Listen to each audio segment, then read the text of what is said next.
Hello viewers. Today we are going to discuss three product designs of standardization and modularization along with an example of the exam question. So let's begin with component commonality. When you hear this term component commonality, first thing which should come into your mind is replacing similar parts with a single part. For example, replacing multiple bolt sizes with one size. This is the common example which is quoted in various supply chain books. Anyway, let's have a look at the definition of component commonality. The degree to which a range of products or services incorporate identical components signifies component commonality design. In other words, it is a form of design standardization where a single part is used to replace a variety of other similar parts. Let's see another example of cola bottles and mineral water bottles. You will generally observe that beverages and mineral water companies are using the same bottle cap for almost all the sizes of their bottles, which is a common example of component commonality from our daily life. This is a quite simple concept and doesn't require much of an explanation. So let's discuss some benefits and trade-offs of this design. What are the benefits of component commonality? First one is lower cost for bulk purchase of identical parts. If initially you were buying 5,000 caps for 5 different sizes of bottles, you used to negotiate price for each cap size separately and then place the order. But after replacing all the sizes with one particular size, you just need to place one bulk order which will give you an edge to negotiate with the cap manufacturer. Similarly, you were maintaining inventory of 5 different sizes of bottle caps and storing them separately, whereas now you just need to maintain inventory of one common cap and store it at one place. So maintaining inventory and storage is easier after using one common bottle cap. Component commonality also helps in streamlining the production since setup time will be less. In other words, tool change time will be less. I hope you know what is setup time. If not, please do watch my video on this topic. Now let's discuss some trade-offs of this design. First one is cost of product modification. In order to ensure that one common bottle cap fits all the range of bottles, you will have to make some modifications in the bottle, or you can say you will have to design and assemble your bottle in such a way that one bottle cap fits all. This change of design and modification will ultimately increase cost. Second trade-off of this design is loss of design flexibility. As discussed, you will have to make some modifications in the product to adjust one common bottle cap. This will also impact design flexibility. Let's say it's a bigger bottle and you want to keep the mouth of the bottle a little wider so that the liquid flows a little faster. But since you will be using one common cap of all the big and small bottles, therefore you will stick to one design only which can adjust that one common cap. Third trade-off of this design is possible reduction in quality.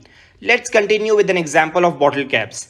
As you know that pressurized gas plays an important role in taste of cola. What if one common cap for smaller size bottle is too big for it and it cannot contain or hold the gas properly in it?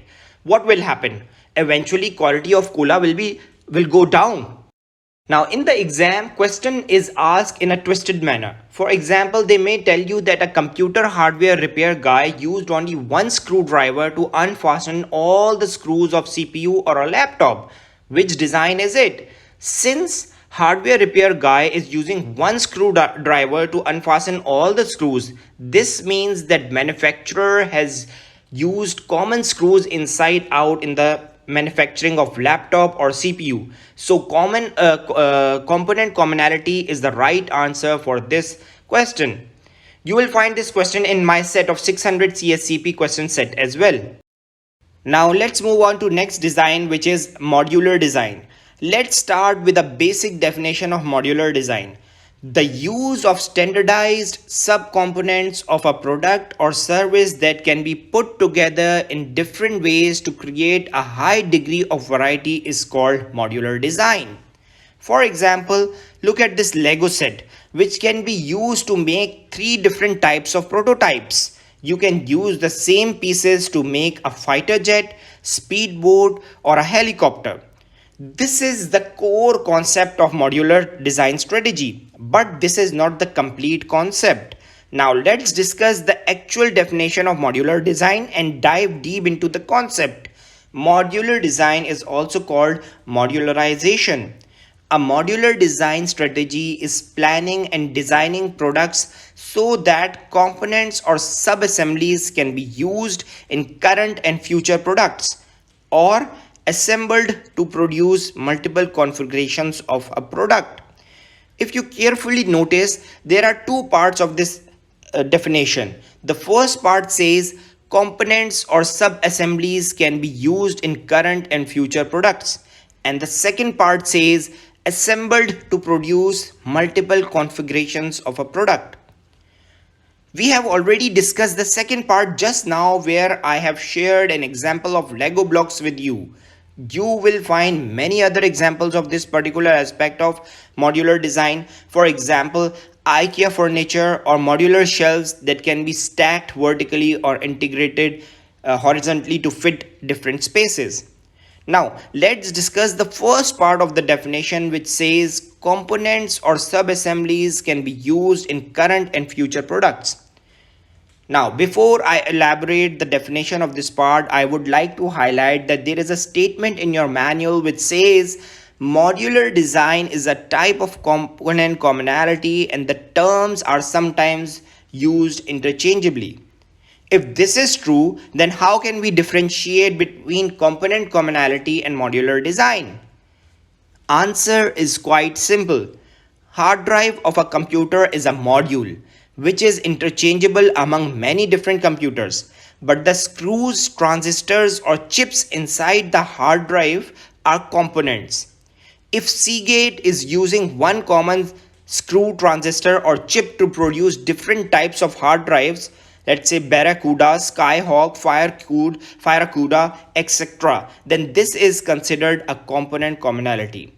Whereas if you are using a common hard drive for different computers, then this will be considered modular design.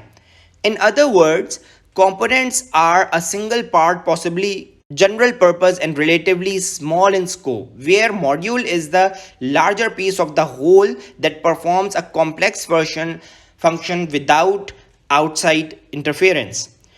Modular design can start by considering existing products on the open market to avoid design and manufacture cost for those parts. Here you can consider an example of printer cartridges. I hope you have understood the full concept of modular design. Now let's discuss some examples, benefits and trade-offs. You will find many examples of modular designs, let's say RAMs, hard drives, modular shelves, bookshelves or furniture, a la carte menu. These all are perfect example of modular design and they does not require any much explanation. So let's discuss benefits. Expanded customer base. Just take a look at this sofa cum bed. If someone wants to buy a bed, he might opt for sofa cum bed so that he can use it for dual purpose. Similarly, if someone is looking for a sofa for the TV launch, he might opt for sofa cum bed to use it for dual purpose. This indicates that modular design of sofa cum bed is catering to market of sofa and beds both. Therefore, the base of the customer will obviously expand. Now let's move on to next benefit, which is more efficient logistics. Think of a modular design furniture kit which you can easily transport and assemble at home with the help of provided screws, nuts and bolts. In olden days, we had to arrange a truck to carry or transfer our traditional design furniture from one place to another. But now modular design furniture kits are easy to transport. Let's move on to the third benefit, which is it allows incremental upgrades. Think of installing additional RAM or bigger capacity hard drive in your computer. Sustainability is another benefit of modular design, since component that can be used in many similar products reduces wastage and adds to the overall sustainability. Now let's discuss some trade-offs of this particular design. Possible reduction of fit finish. Let's continue with an example of sofa combat. You must have felt or noticed that whenever you use it, there is a certain level of discomfort. Sometimes there is a ridge between the two adjoining parts of bed when which makes you feel uncomfortable, which is a loss of fit and finish. Higher cost per product, and it is lower for family. If you are a modular design furniture manufacturer and you design sofa cum bed, tables and racks, you can easily identify certain common planks which are used to manufacture all the three things. In this way, economies of scale will help you to lower the cost. On the other hand, if you are producing only one particular item, then relatively it will cost you a little higher. You can connect the same concept with Lego sets as well. Let's discuss exam question of this particular design. An office furniture manufacturer observed that customers prefer to configure desks based on their available office space.